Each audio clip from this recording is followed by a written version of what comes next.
आपको लगता है कि महाराष्ट्र में कुछ हद तक सिंपैथी जो ओरिजिनल पार्टी थी, शरद पवार की हो या उद्धव ठाकरे की हो, वो हो, ऐसे में महाराष्ट्र सबसे कंफ्यूज्ड और कंफ्यूजिंग स्टेट है कि आखिरकार वहां पे अलग अलग फेजेस में किसको कितना देश को स्टेटों के मामले में बांटकर मत देखिए।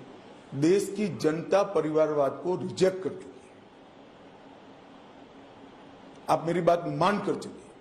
देश के युवाओं को अपनी जगह चाहिए राजनीति में, देश के मेरिट्स वाले युवाओं को जगह चाहिए। जन्म किसी व्यक्ति के हाथ में नहीं होता है। स्किल बढ़ाना, पढ़ना, अभ्यास करना, फैसले लेना और पुरुषार्थ करना किसी व्यक्ति के हाथ में होता है। जन्म तो ईश्वर तय करता है, नियति तय करती है।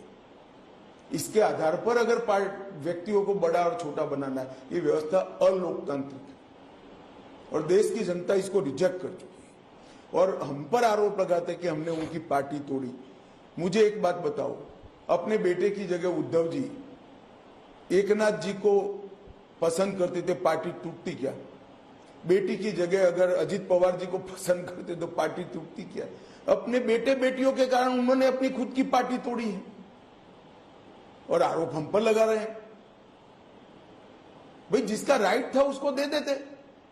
पर सर, आरोप तो यह भी लगता है कि इसमें जो इन्वेस्टिगेटिव एजेंसीज हैं उसका सरकार बेजा इस्तेमाल करती है कि जब कोई विपक्ष में होता है तो कहा जाता है कि 70,000 करोड़ रुपए का इरिगेशन घोटाला किया अजित पवार ने, जब वो आपके अलायंस में आ जाते हैं तब उनसे कोई पूछताछ भी नहीं होती है। देखिए, अभी भी मैं फिर से रिकॉर्ड पर कहना चाहता हूं, मीडिया में एक बार आने के बाद हमने एक भी केस बंद नहीं किया है किसी का।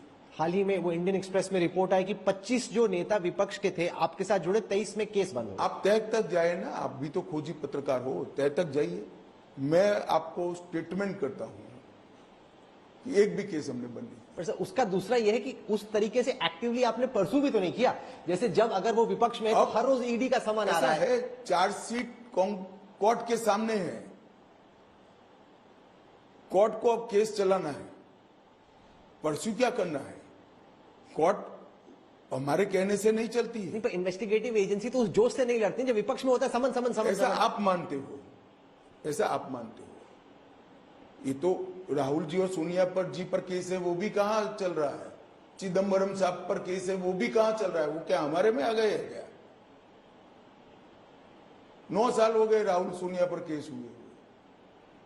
वो कौन सा ट्रस्ट था उनका, कोई राजीव अखबार का घोटाला था? नहीं, Rajiv Gandhi National Herald, National Herald वाला। चिदम्बरम साहब का केस हुए कितने साल हो गए, कोर्ट में पड़े हैं।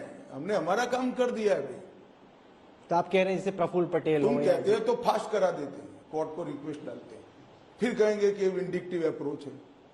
नेचुरल कोर्स में कोर्ट आगे राहुल स्टेटमेंट कर दे, चलो रिक्वेस्ट करो एज ए सिटीजन, तो हम फास्ट करा। मैं चाहूंगा कि सब केसेस में, वो ये नहीं कि वो बीजेपी में हो, अलायंस हो। ऐसा है, बेजा प्रायोरिटी इधर और साइड से आप देना भी ठीक नहीं है। आम नागरिक का केस भी महत्वपूर्ण होता है। हमारे साथ नहीं आए, इसके भी इसी स्पीड से चल रहे हैं। मगर चीजों को सेंसेशनलाइज करना और चुनाव के वक्त करना, ये ठीक नहीं है। सर, हाल ही में पश्चिम बंगाल में अभिषेक बैनर्जी की तृणमूल में है, राहुल गांधी ने कहा कि ये जो इलेक्शन कमीशन वाले हैं बार बार हमारा चॉपर चेक कर रहे हैं, कैश ढूंढ रहे हैं। ये उनका कहना है कि बीजेपी नेताओं के साथ नहीं होता है। राजनाथ सिंह जी का भी चॉपर चेक हुआ, इसमें क्या है भाई? और क्यों डरना चाहिए? आपको लग रहा है वो डर रहे हैं? आपको लग रहा है कि अभिषेक बैनर्जी, राहुल गांधी डर रहे हैं, या उनको लग रहा है कि ईसी उन पे ज्यादा कार्रवाई कर रही है? इससे सिंपैथी नहीं मिलती है भाई। ये डेमोक्रेटिक प्रोसेस है। चुनाव आयोग हमारे यहां स्वतंत्र है, वो जांच कर सकता है। क्यों विरोध करना चाहिए? कल को मेरी कार्य की अपनी कोई जांच करेगा, मैं क्या कर सकता हूं? उतर कर कोऑपरेट करना। पर आप तो होम मिनिस्टर हैं, आप किसकी हिम्मत होगी आपको रोक के वो चेक ऐसा नहीं है। राजनाथ सिंह जी रक्षा मंत्री और अभी हुआ चेक। ऐसे नहीं होता है भाई। मगर हर चीज में रुक जाना, हर चीज में कंप्लेन करना कि देखो देखो, कल मैंने कांग्रेस की एक बड़ी नेत्री का इंदिरा जी को गाली बोल रहे हो, तो भाई आप मोदी जी को तो मर जाने का बोल रहे हो, नीच जाति का बोल रहे हो, कितना गंदा बोल रहे हो। रावण, हिटलर, कुछ नहीं छोड़ा आपने। हमने तो कभी कंप्लेन नहीं की। हम तो जनता के पास गए।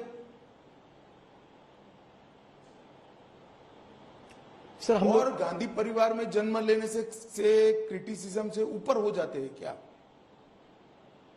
ये मानसिकता डेमोक्रेटिक नहीं।